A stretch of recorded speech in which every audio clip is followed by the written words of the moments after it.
வணக்கம், welcome to Thanjavur சமையல். Mixer எப்படி செய்கிறதுன்னு பார்க்கலாம் வாங்க. நல்லா டேஸ்ட்டாக கடையில் கிடைக்கிற அதே மாதிரி ஈஸியாக செய்யலாம். அது செய்கிறதுக்கு 2 கப் கடலை மாவு எடுத்து இதை சலித்து எடுத்துக்கலாம்.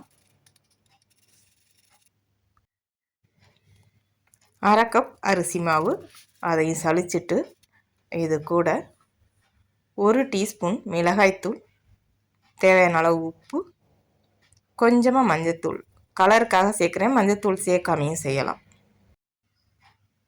இப்போ கொஞ்சம் கொஞ்சமாக தண்ணி ஊற்றி மாவை நல்லா கரைச்சிக்கலாம். கொஞ்சம் நம்ம தோசை மாவு பதத்துக்கு கரைச்சி எடுத்துக்கணும். ரொம்பவும் கெட்டியாக இருக்கக்கூடாது, ரொம்பவும் தண்ணியாக இருக்கக்கூடாது. இந்த அளவுக்கு நல்லா கரைச்சி எடுத்துட்டு நீங்கள் கரண்டியில் ஊற்றி பார்த்தீங்கன்னா வடியும் போது தெரியும். கட்டிப்படாத அளவுக்கு நல்லா கரைச்சி எடுத்துக்கணும். உங்களுக்கு கட்டி கட்டியாக போச்சு கரைக்கும் போது புதுசாக செய்கிறவங்களுக்கு தெரியலை அப்படின்னா ஒரு ஃபில்டரில் வச்சு மாவு எடுத்து ஊற்றுனீங்கனாலே அந்த கட்டியெல்லாம் அதில் வந்துடும். அது கொஞ்சம் ஈஸியாக இருக்கும். இந்த அளவுக்கு மாவை கரைச்சிட்டு இது கூட கொஞ்சமாக சமையல் சோடா, நான் கையில் எடுத்து கொஞ்சம் தான் போட்டிருக்கேன், நிறையா போட்டுறக்கூடாது. கொஞ்சமாக சேர்த்துட்டு இதை நல்லா கலந்து விட்டு இப்போ இதை நம்ம எண்ணெயில் பொரித்து எடுக்கலாம். இப்போ இந்த கரண்டிலையும் பூந்தி பொரிக்கலாம். இது பூந்தி பொரிக்கிறதுக்காகவே உள்ள கரண்டி. இது இருந்தாலும் ஈஸியாக இருக்கும் எடுக்கிறதுக்கு. எண்ணெய் சூடாயிட்டான்னு செக் பண்ணுறதுக்கு கொஞ்சமாக மாவு உள்ளே போட்டு பார்த்துட்டு அதுக்கப்புறம் நம்ம கரண்டியில் மாவு ஊற்றலாம். இப்போ எண்ணெய் நல்லா சூடாயிருச்சு. இந்த கரண்டியில் எவ்வளோ மாவு ஊற்ற முடியுமோ அந்த அளவுக்கு ஊற்றினா போதும். ஊற்றுனதுக்கப்புறம் நம்ம ஒன்றும் பண்ண வேண்டாம், தேய்க்கலாம் வேண்டாம். அதுவே உள்ளே வடியும். கொஞ்சம் கொஞ்சமாக வடிஞ்ச உடனே கீழே பொரியுது பார்த்திங்களா, இந்த மாதிரி பொரியணும். ஆனால் மிதமான சூட்டில் இருக்கணும். ரொம்ப அதிகமாக வச்சிங்கன்னா கருகி போயிடும். இப்போ நான் ஒன்றுமே செய்யலை, தேய்ச்சி விடலை, எதுவும் பண்ணலை. சும்மா கரண்டியை மட்டும் சும்மா லைட்டாக ஆட்டினீங்கன்னா போதும். இப்படி மேலே தூக்கி அவ்வளவுதான். இப்போ இதை கலந்து விட்டு நல்லா வேக வச்சு எடுத்துக்கலாம். இப்போ நல்லா பொரியுது பார்த்திங்களா, பொரியிறது நின்னதுக்கப்புறம் நம்ம எடுத்துடலாம். இது மாதிரி கலந்து விட்டு வெந்த உடனே எடுக்கலாம். பொரியிறது நின்னதுக்கப்புறம் எடுத்தோம்னா கரெக்டாக இருக்கும்.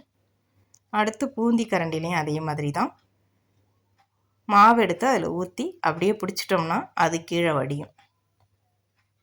இந்த மாதிரி இந்த அளவுக்கு தான் நம்ம மாவு கரைச்சிருக்கணும் கரெக்டாக. ரொம்ப தண்ணியாக போயிட்டாலும் உப்பி வராது, சப்பையாக ஒட்டிக்கும். அப்போ கொஞ்சம் மாவு கலந்துட்டு போட்டிங்கன்னா ஒட்டாமல் வரும். நல்லா இந்த மாதிரி பொரிஞ்சு வரணும். ஒரு முறை ஊற்றிட்டு கரண்டியில் இருக்க மாவை வழிச்சிட்டு அடுத்த தடவை ஊற்றணும். இல்லைன்னா அந்த ஓட்டை வந்து அடைச்சிரும். அந்த சூட்டில் அடைக்காமல் இருக்கிறதுக்கு ஒவ்வொரு தடவையும் ஊற்றிட்டு கரண்டியில் இருக்க மாவை நல்லா முன்பக்கம் பின்பக்கம் 2 பக்கத்துலேயும் உள்ளதையும் வலிச்சிட்டு அதுக்கப்புறம் ஊற்றணும்.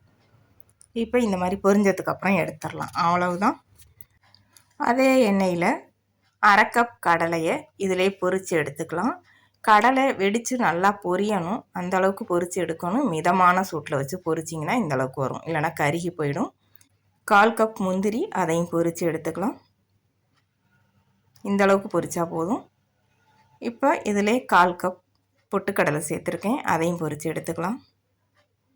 இப்போ இதே எண்ணெயில் கருவேப்பிலை, பூண்டெல்லாம் பொரிக்கக்கூடாது. எண்ணெய் வந்து பிசு பிசுன்னு ஆயிரும். அதுக்காக ஒரு கரண்டியில் எண்ணெயை மாற்றிட்டு அதை சூடான எண்ணெய் தான் ஊற்றிருக்கேன்.